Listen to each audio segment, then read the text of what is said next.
South Africa में नौकरी करने गए 19 साल के युवक को कंपनी वालों ने बंधक बना लिया। अब परिवार वालों को फोन कर कंपनी वाले 5 लाख रुपए की फिरौती मांग रहे हैं। कहीं भी सुनवाई न होने पर पीड़ित परिजनों ने सीएम से मदद की गुहार लगाई है।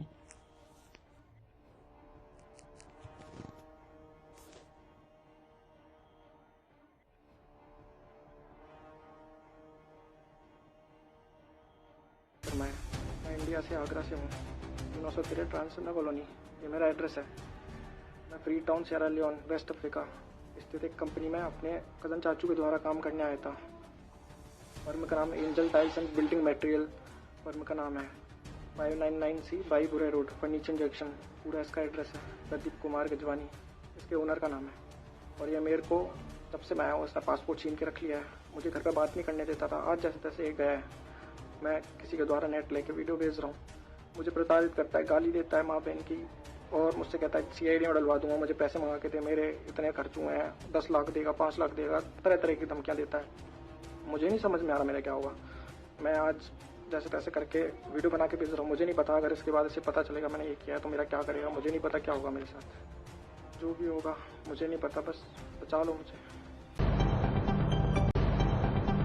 के पीलीभीत से बड़ी खबर आपको बता दें, पीलीभीत के पूरनपुर कोतवाली क्षेत्र में यूपी STF और पंजाब पुलिस के संयुक्त मुठभेड़ ऑपरेशन में खालिस्तानी कमांडो फोर्स के 3 आतंकी को मार गिराया गया है। ये आतंकी गुरदासपुर को पुलिस चौकी पर ग्रेनेड हमले में शामिल थे। एनकाउंटर में मारे गए खालिस्तान आतंकियों की पहचान गुरविंदर सिंह, वीरेंद्र सिंह उर्फ रवि और जसप्रीत सिंह उर्फ प्रताप सिंह के रूप में हुई है। पीलीभीत SP आपको बता दें, अविनाश पांडे का बयान, मौके से 2 AK-47 राइफल, 2 ग्लॉक पिस्टल, 2 और भारी मात्रा में कारतूस बरामद किए गए। गोली लगने के बाद सभी घायल को CSC पूरनपुर ले जाया गया, जहां डॉक्टरों ने मृत घोषित कर दिया। यूपी पुलिस और पंजाब पुलिस की संयुक्त कार्रवाई पीलीभीत की बड़ी कार्रवाई मानी जा रही है। तीनों आतंकियों का पीलीभीत पहुंचकर अपने आप में पुलिस समेत सुरक्षा एजेंसियों से बड़ा सवाल खड़ा हुआ है। ऐसे कयास लगाया जा रहे हैं कि कहीं नेपाल भागने के फिराक में तो नहीं थे। फिलहाल पूरे मामले की खुफिया एजेंसी छानबीन की जा रही है।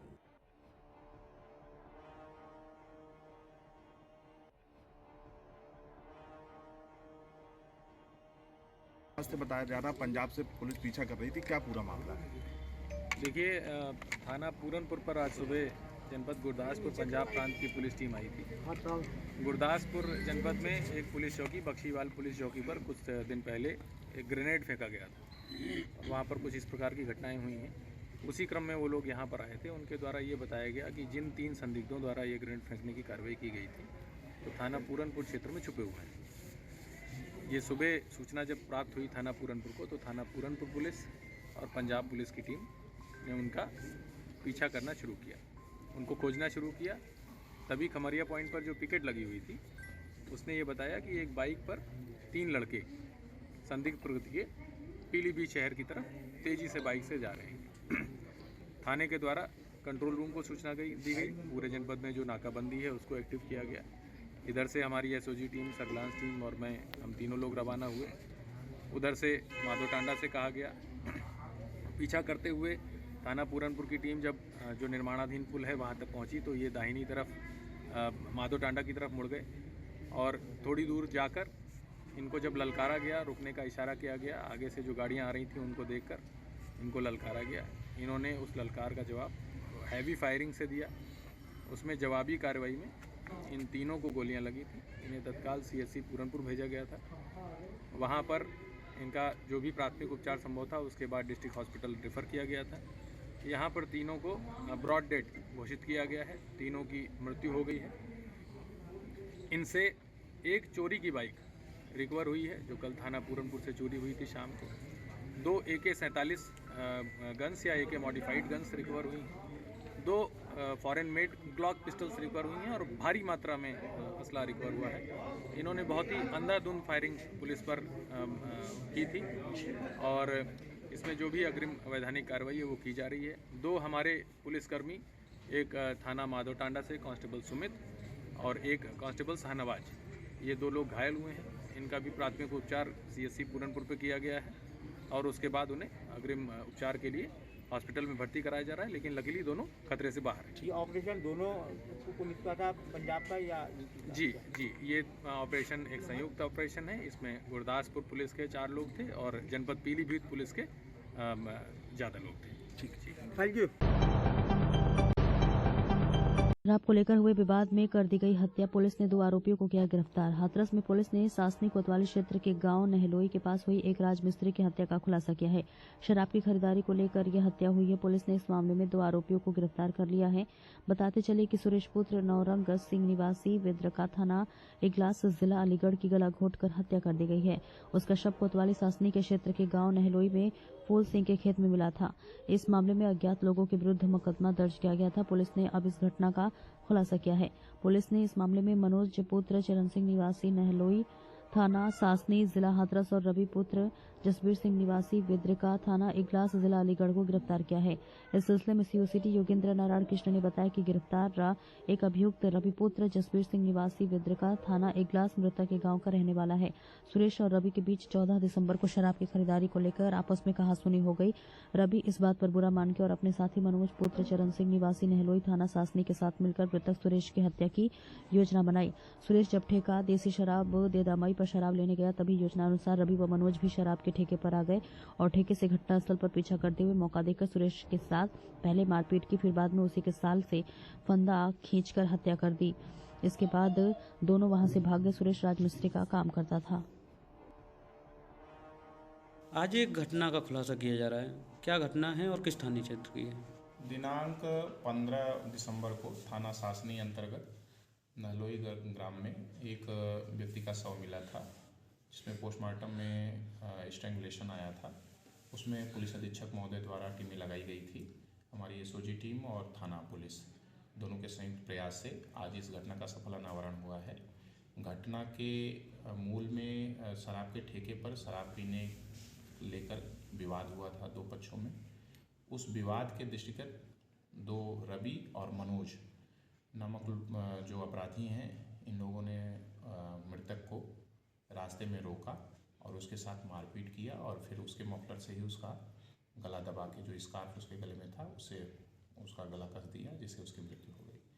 आज इन दोनों लोगों को गिरफ्तार किया गया और निमनसार कार्रवाई की जा रही है। इटौवा चौधरी चरण की जयंती पर स्वर्गीय मुलायम सिंह यादव की प्रतिमा का हुआ अनावरण। इस मौके पर सपा राष्ट्रीय अध्यक्ष अखिलेश यादव बोले, भारत रत्न चौधरी चरण सिंह को आज याद कर रहे हैं, साथ ही साथ सभी को बधाइयां देना चाहता हूं। आप सब ने समाजवादी पार्टी को इतनी ऊंचाई तक पहुंचाकर नेताजी की प्रतिमा लगाने का काम किया, जिनको हम और आप धरती पुत्र कहकर बुलाते हैं। दोनों नेताओं ने किसान गरीबों को समय समय पर आज़ादी के बाद से जगाते रहे हैं, जिनको जो चीज़ें पहुंचनी चाहिए उन पहुंचने में काम किया है। देश में किसानों के लिए जिन्होंने बात की वह चौधरी चरण सिंह जी थे, जिन्होंने किसानों के लिए काम किया है। नेताजी ने लगातार किसानों के लिए काम किया, हर वर्ग के लिए काम किया। क्या नहीं लगता कि नेताजी को भारत रत्न मिलना चाहिए? ये पक्ष हमारे पार्टी के और लोग नेता बोलेंगे, प्रेस के लोगों को बोलना ही अच्छा नहीं लगता। विधायक हरीश चाक के उनको एमपी एमएलए कोर्ट ने सामूहिक दुष्कर्म, जितने भी गलत काम आज उत्तर प्रदेश में हो रहे हैं, जितने भी अपराध हो रहे हैं, कहीं ना कहीं भारतीय जनता पार्टी के नेता ही उसके पीछे हैं। जितनी भी जमीनें कब्जा हो रही हैं, आप पूरे उत्तर प्रदेश में पता करवा लीजिए, जहां भी जमीनों के घोटाले या जमीनों का कब्जा होना, आप उसमें भारतीय जनता पार्टी के लोगों को पाएंगे। और चोरी डकैती तो इतनी हो रही है जिसकी आप कल्पना नहीं कर सकते। पुलिस रजिस्टर नहीं कर रही उन चोरियों को, डकैतियों को रजिस्टर नहीं कर रही। और आज सुनने को मिला है कि लखनऊ में एक बैंक के बैंक लॉकर में से चोरी हो गई। जब से बीजेपी की सरकार आई है, ये पहली बार हो रहा है बैंक में डकैतियां, और बैंक के साथ साथ बैंक में जो लॉकर है, जो सबसे सुरक्षित माना जाता है, उसकी चोरी। पहले गाजियाबाद में लॉकर चोरी हुई, कानपुर में बैंक की लॉकर में से निकाल के ले गए सामान, और आज राजधानी में, और इससे पहले बनारस में भी, सहारनपुर में भी। और याद कीजिए एक बैंक डकैती में किस तरीके से फ्रेम करके एक ऐसी घटना कराई जिससे पूरा उत्तर प्रदेश सरकार के खिलाफ खड़ा हो गया। आपने एक फेक एनकाउंटर किया था, और इस फेक एनकाउंटर को बैलेंस करने के लिए आपने एक और एनकाउंटर किया। ये वो सरकार है जो कानून से नहीं चल रही, नियम पालन नहीं कर रही, या संविधान के रास्ते पर सरकार नहीं है। मोहन भागवत जी लगातार भाजपा के एजेंडे के खिलाफ बयान दे रहे हैं। वो कह रहे हैं मंदिर मस्जिद का मुद्दा उठाना ना समझिए। मुझे उसमें कुछ नहीं कहना, मैंने पहले भी कहा है। अगर उनको लगता है, क्योंकि वो विचारधारा भारतीय जनता पार्टी की अंडरग्राउंड विचारधारा है। भारतीय जनता पार्टी के लिए वो विचारधारा अंडरग्राउंड काम करती है, सुरंग खोद करके काम करती है। तो वो जो आज बात कही जा रही है, कम से कम उन्हें भारतीय जनता पार्टी के लोगों को समझाना चाहिए। अगर वो एक फोन भी कर दें मुख्यमंत्री जी को, तो कोई भी सर्वे और कोई भी ऐसा विवाद नहीं होगा।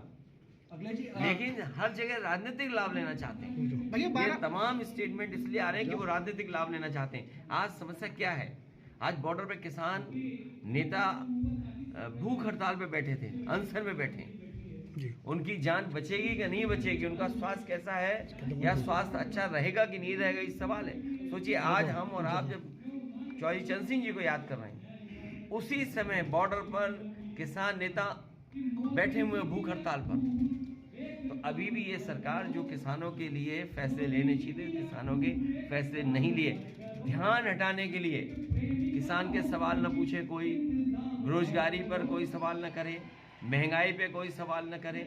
और आपने देखा नहीं, अभी अगर आप नमकीन पॉपकॉर्न खरीदोगे तो 12% GST है, और अगर मीठे पॉपकॉर्न लोगे तो आपको 18% GST देनी पड़ेगी।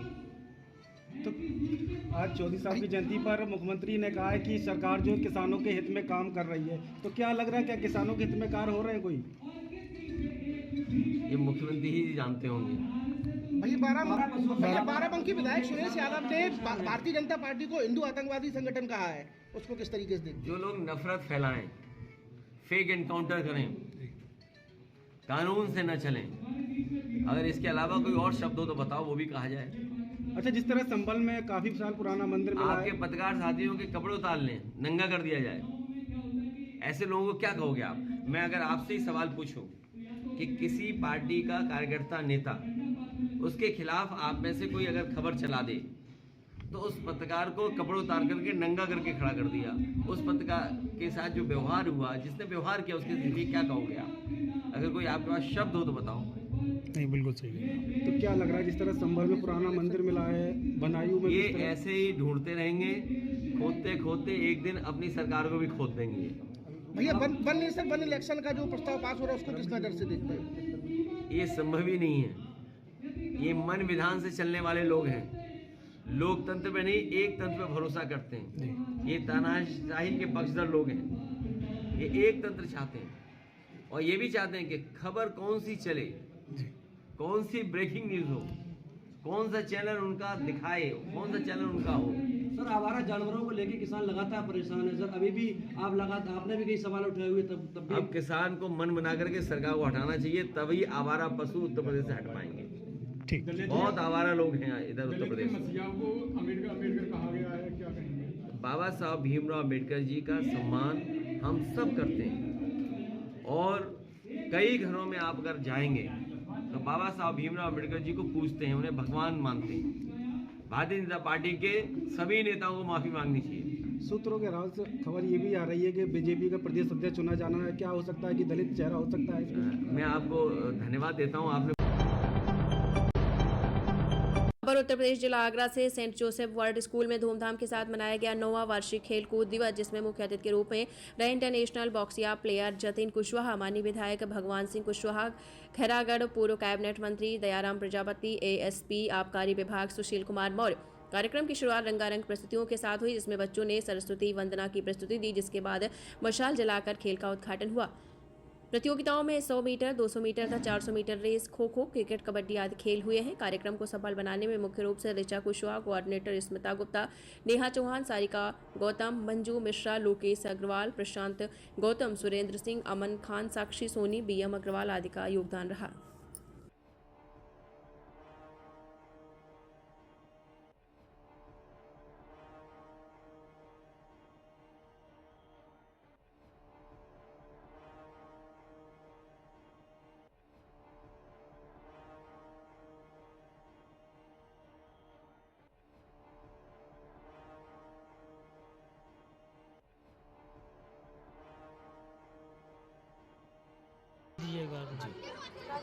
नमस्कार जी, मैं जतिन कुशवाहा, आगरा कमरनगर का निवासी। मुझे बड़ी खुशी का एहसास हो रहा है यहाँ आकर सभी के बीच। पूरे management of Saint Joseph world public school का मैं बहुत दिल से आभारी हूँ जिन्होंने मुझे आमंत्रित किया यहाँ आने के लिए। और बड़ा खुशी का मौका है यहाँ पर कि सभी बच्चों को देखने का कि आज यहाँ पर स्पोर्ट्स डे पर कितना अच्छा आयोजन किया है यहाँ पर। मुझे दिल से बहुत खुशी हो रही है कि सभी मैनेजमेंट ने मुझे एक अवसर दिया कि इन बच्चों के साथ में आने का, एक अपना जो मेरा बचपन था वो देखने का कि हम भी बचपन में कुछ ऐसे ही खेला करते थे।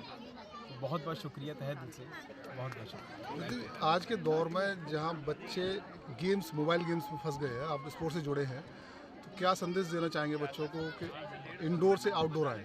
देखिए, मैं समझता हूँ कि आज के समय में जितने बच्चे मोबाइल्स में एंगेज हो गए हैं उन सभी के लिए मैसेज सिर्फ इतना ही है कि मोबाइल से बढ़कर जो दुनिया है, बाहर निकलकर जो मैदानों में दुनिया है, जो हमने आप सबने खेली हुई है, जो ये बच्चे शायद अब इतना नहीं खेलते, आना चाहिए, बहुत ज़रूरी है।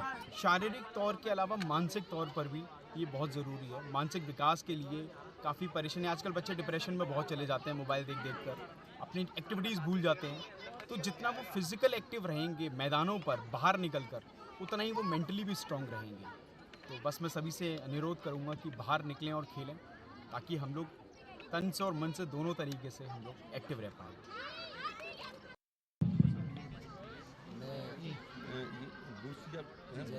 हाँ, बूशिया नाम है, गेम का नाम है बूशिया। आप सभी को ये पैरालंपिक में 1984 से है और इंडिया आज एक बैडमिंटन तक आए हुए हैं। हाँ, इतना बड़ा ही कोर्ट होता है, हमारे 2 प्लेयर होते हैं, नहीं 2 इधर ही होते हैं, हमारे आमने सामने एक साथ खेलते हैं। तो यहाँ से ना बॉल फटती है, तो एक वाइट बॉल और उनके साथ में आए सभी के पास में ना बॉल प्लेस आगंतुकों को मैं बहुत बहुत बधाई देता हूँ। जितनी उस वाइट बॉल के नज़दीक में बॉलें होंगी, यहाँ points Saint Joseph world school में जितने पॉइंट्स होंगे हमारा उसी हिसाब से विजेता की शोभा बढ़ाई। 4 राउंड होते हैं, बच्चों का वो प्लेयर ही फेंकते हैं अपने साथ, बच्चों का मनोबल बढ़ाया, दूर फेंकनी है।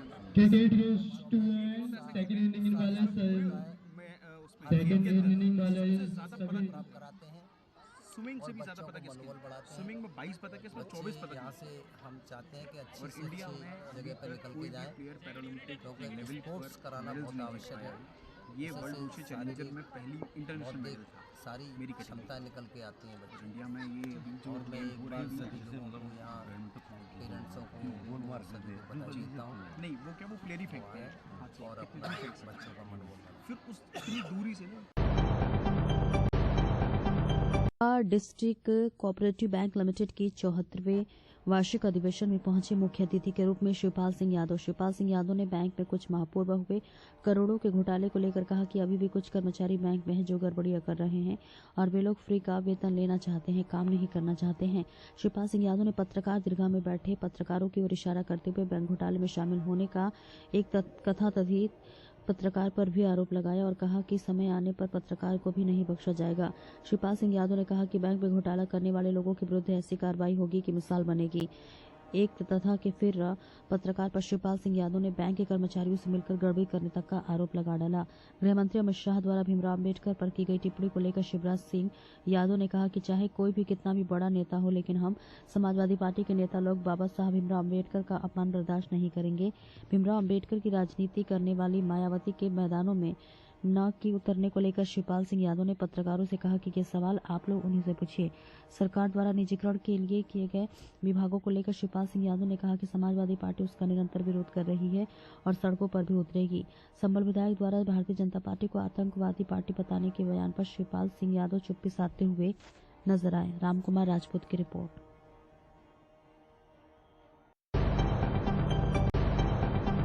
हमीरपुर से बड़ी खबर, बाइक सवार 2 युवक स्टेट हाईवे किनारे खड़े क्रेन से जा टकराए, जिसमें रिटायर्ड अग्निशमन दरोगा की हुई मौत पर दूसरा गंभीर रूप से हुआ घायल। स्थानीय लोगों की मदद से दोनों घायलों को सुमेरपुर प्राथमिक स्वास्थ्य केंद्र में भर्ती कराया गया। दूसरे घायल व्यक्ति की हालत ज्यादा गंभीर होने के कारण चिकित्सक ने जिला अस्पताल किया रेफर। वहीं सूचना पर पहुंची पुलिस ने मृतक का शव कब्जे में लेकर पोस्टमार्टम के लिए भेज दिया और पुलिस पूरे मामले की जांच पड़ताल में जुटी हुई है।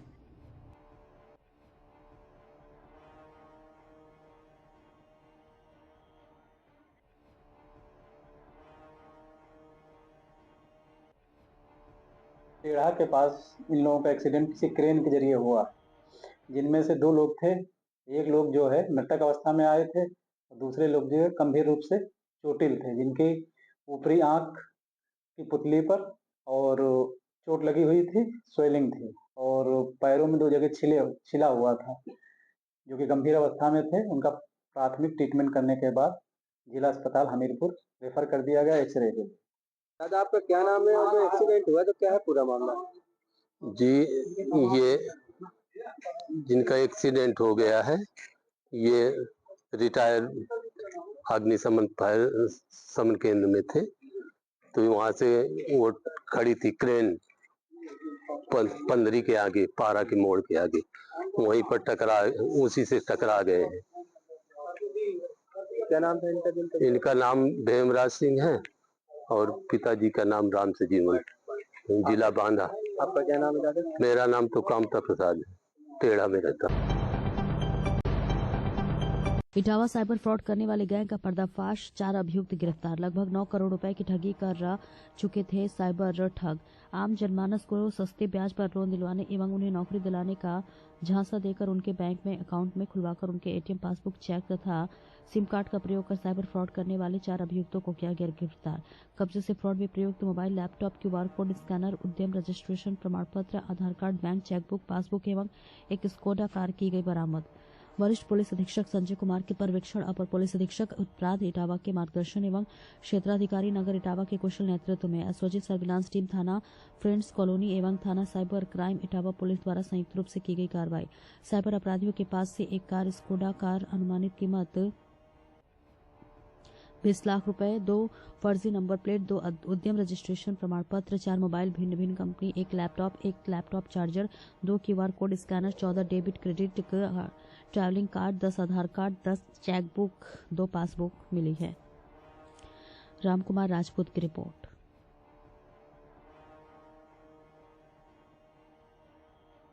जो सोसाइटी में और लोगों के बीच में सबसे फ्रिक्वेंट जो क्राइम हो रहा है और शासन भी इसमें चाहता है कि जो सबसे बड़ा क्राइम फ्रॉड, साइबर फ्रॉड के रूप में निकल रहा है हमारे सामने, उसमें कई पीड़ित लोग, जो आम जनमानस पीड़ित हो रहा है काफ़ी हद तक। एक तो इसकी जागरूकता की बहुत आवश्यक है।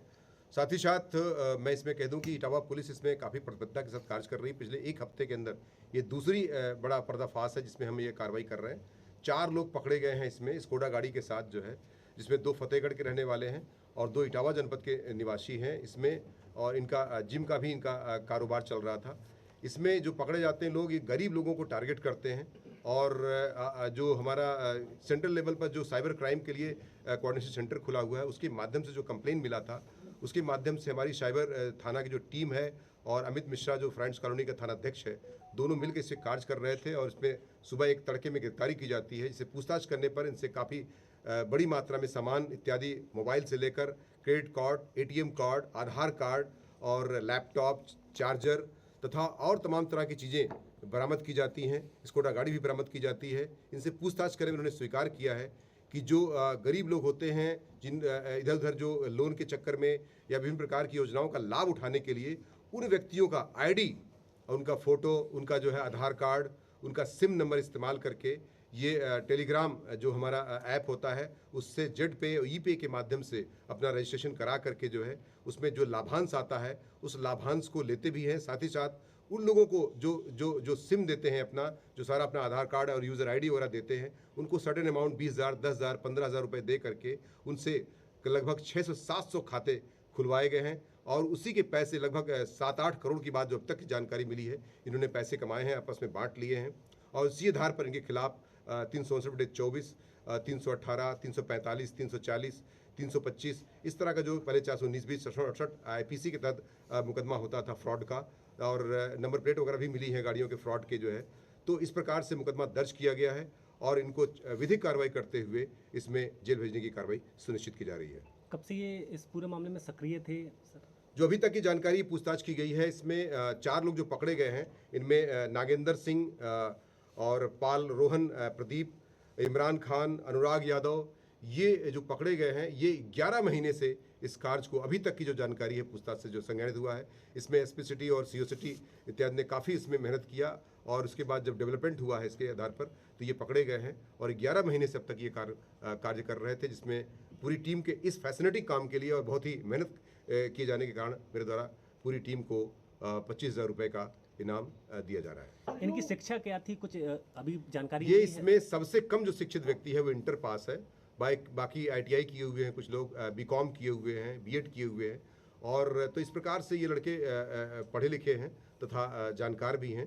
साथ ही साथ इस मामले में भयंकर लालच में तथा जल्दी शॉर्टकट से पैसा कमाने के चक्कर में इस तरह के गलत काम में इन्वॉल्व हुए। सर 20 लाख रुपए की जो कार बरामद की गई है उसके बारे में क्या पता चल पाया, वो किसकी कार है? इन्होंने अपने पैसे से भी जानकारी मिली है कि लखनऊ में भी कुछ प्रॉपर्टी खरीदी है उन्होंने। लखनऊ में जो है कुछ फ्लैट्स वगैरह खरीदने की बात भी आई है।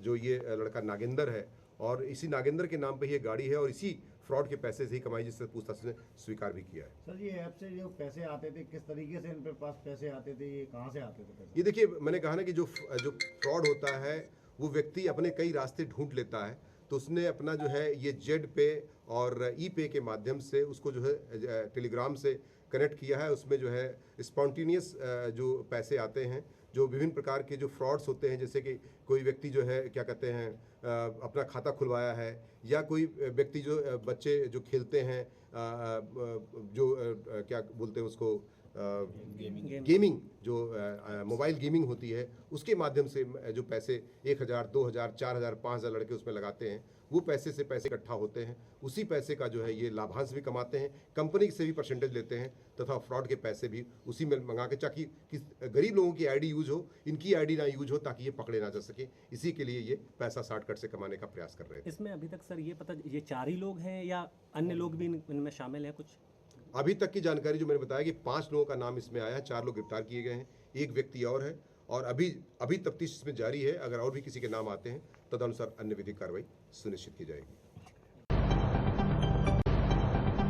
शराब को लेकर हुए विवाद में कर दी गई हत्या, पुलिस ने 2 आरोपियों को किया गिरफ्तार। हाथरस में पुलिस ने सासनी कोतवाली क्षेत्र के गांव नहलोई के पास हुई एक राजमिस्त्री की हत्या का खुलासा किया है। शराब की खरीदारी को लेकर यह हत्या हुई है। पुलिस ने इस मामले में 2 आरोपियों को गिरफ्तार कर लिया है। बताते चले कि सुरेश पुत्र नौरंग सिंह निवासी विद्रका थाना इगलास जिला अलीगढ़ की गला घोंटकर हत्या कर दी गई है। उसका शव कोतवाली सासनी के क्षेत्र के गाँव नहलोई में फूल सिंह के खेत में मिला था। इस मामले में अज्ञात लोगों के विरुद्ध मुकदमा दर्ज किया गया था। पुलिस ने अब इस घटना का खुलासा किया है।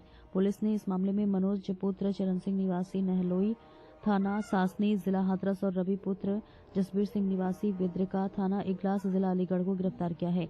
इस सिलसिले में सीओ सिटी योगेंद्र नारायण कृष्ण ने बताया कि गिरफ्तार एक अभियुक्त रवि पुत्र निवासी विद्रिका थाना इगलास मृतक के गांव का रहने वाला है। सुरेश और रवि के बीच 14 दिसंबर को शराब की खरीदारी को लेकर आपस में कहासुनी हो गई। रवि इस बात पर बुरा मान के और अपने साथी मनोज पुत्र चरण सिंह निवासी नहलोई थाना सासनी के साथ मिलकर मृतक सुरेश की हत्या की योजना बनाई। सुरेश जब ठेका देसी शराब दे दामाई पर शराब लेने गया, तभी योजना अनुसार रवि व मनोज भी शराब के ठेके पर आ गए और ठेके से घटनास्थल पर पीछा करते हुए मौका देकर सुरेश के साथ पहले मारपीट की, फिर बाद में उसी के साल से फंदा खींचकर हत्या कर दी। इसके बाद दोनों वहां से भाग गए। सुरेश राजमिस्त्री का काम करता था। आज एक घटना का खुलासा किया जा रहा है, क्या घटना है और किस थाने क्षेत्र की है? दिनांक 15 दिसंबर को थाना सासनी अंतर्गत नहलोई ग्राम में एक व्यक्ति का शव मिला था, जिसमें पोस्टमार्टम में स्ट्रैंगुलेशन आया था। उसमें पुलिस अधीक्षक महोदय द्वारा टीमें लगाई गई थी। हमारी एसओजी टीम और थाना पुलिस दोनों के संयुक्त प्रयास से आज इस घटना का सफल अनावरण हुआ है। घटना के मूल में शराब के ठेके पर शराब पीने लेकर विवाद हुआ था 2 पक्षों में। उस विवाद के दृष्टिगत 2 रवि और मनोज नामक जो अपराधी हैं, इन लोगों ने मृतक को रास्ते में रोका और उसके साथ मारपीट किया और फिर उसके मौके से ही उसका गला दबा के, जो स्कार्फ उसके गले में था, उससे उसका गला कस दिया, जिससे उसकी मृत्यु हो गई। आज इन दोनों लोगों को गिरफ्तार किया गया और नियमानुसार कार्रवाई की जा रही है। बड़ी खबर आगरा से। आगरा में नवनिर्मित एसीपी कार्यालय का उद्घाटन सीपी जे रविंद्र गौड़ ने फीता काट कर किया उद्घाटन। 6 महीने पहले आगरा कमिश्नरेट में बना था नया सर्कल। शमशाबाद सर्किल के बड़ा गांव में बना है एससीपी कार्यालय बनने से लोगों को मिलेगी सहूलियत, नहीं जाना पड़ेगा दूर, एसीपी सुनेंगे समस्या, डीसीपी। कार्यक्रम में तमाम पुलिस अधिकारी, क्षेत्रीय लोग मौजूद। आगरा के शमशाबाद सर्किल के एसीपी ऑफिस का उद्घाटन।